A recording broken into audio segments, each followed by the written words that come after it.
Level up time. We talked tempo, we talked card advantage. What's left? The philosophy of fire. It says, if every spell cost 1 mana, how many spells, cards, and turns would it take to win?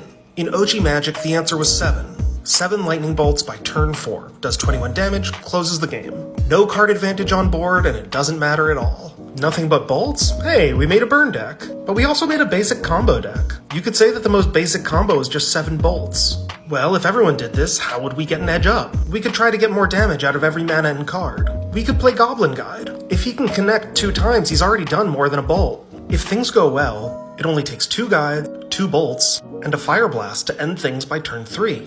That's fewer cards, mana, and turns. Philosophy of Fire says, don't worry about what other people do. Focus on yourself, King. Just be as fast and lean as possible. But something weird happens if you can get your combo down to like 2 or 3 pieces. So, we got a nice, cheap, powerful combo. What do we do with all the other card slots? Well, one thing we gotta note is that our combo is kind of non-interactive. Once your combo goes off, you win. But it doesn't really matter what the board state was or who has what card advantage before the combo went off. But there is another player across the board trying to stop us. Maybe we should consider what can go wrong. They could remove or counter our combo pieces. One thing we could do is build redundancy.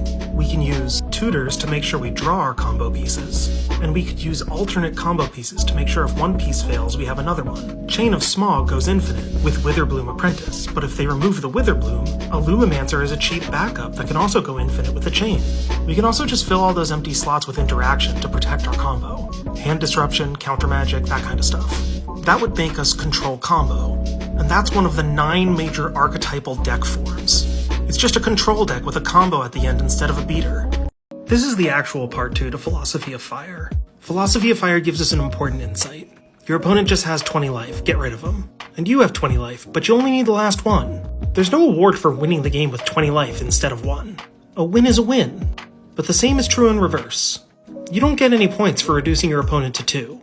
If you're not going to go all the way, you might as well not go at all. There's a results orientation to Philosophy of Fire that's super powerful. So what does that mean if the last life is the only one that matters? Well, it means the first bolt in a burn deck is actually pretty weak.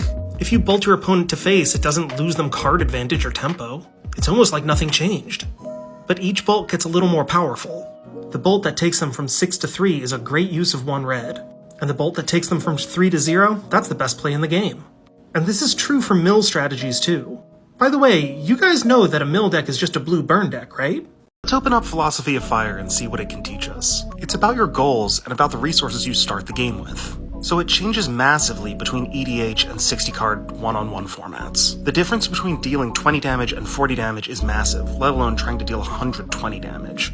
Similarly, there are differences for mill. The Philosophy of Fire for mill is as follows. They have 99 cards in a deck, get rid of them. In most 60-card formats, mill isn't very strong. Milling a few cards off the top of a deck doesn't really change the game. A deck with multiple copies of each card doesn't really change on its draw if you mill the top 7 off. But a lot of EDH decks have something called a win con, which is to say, they're combo decks. If you mill someone's win con, you've sort of defeated them before you defeated them. Sometimes in EDH, you're not racing to mill their last card. You're racing to mill their last win con. So that's what burn looks like in blue. What does burn look like in white? Alright, let's keep going on our fun little detour of alternative burn decks. We talked about how mill is similar to burn. How could a white deck be a burn deck? In traditional burn, the concept is your opponent has 20 life, you need to deal 20 damage. What's the opposite? White has access to funny alternate win cons that pay you off for gaining life. With Felidar Sovereign, I don't have to deal 20 damage, I just have to gain 20 life. Or in EDH, not gain any life at all. Test of Endurance is really similar and even cheaper.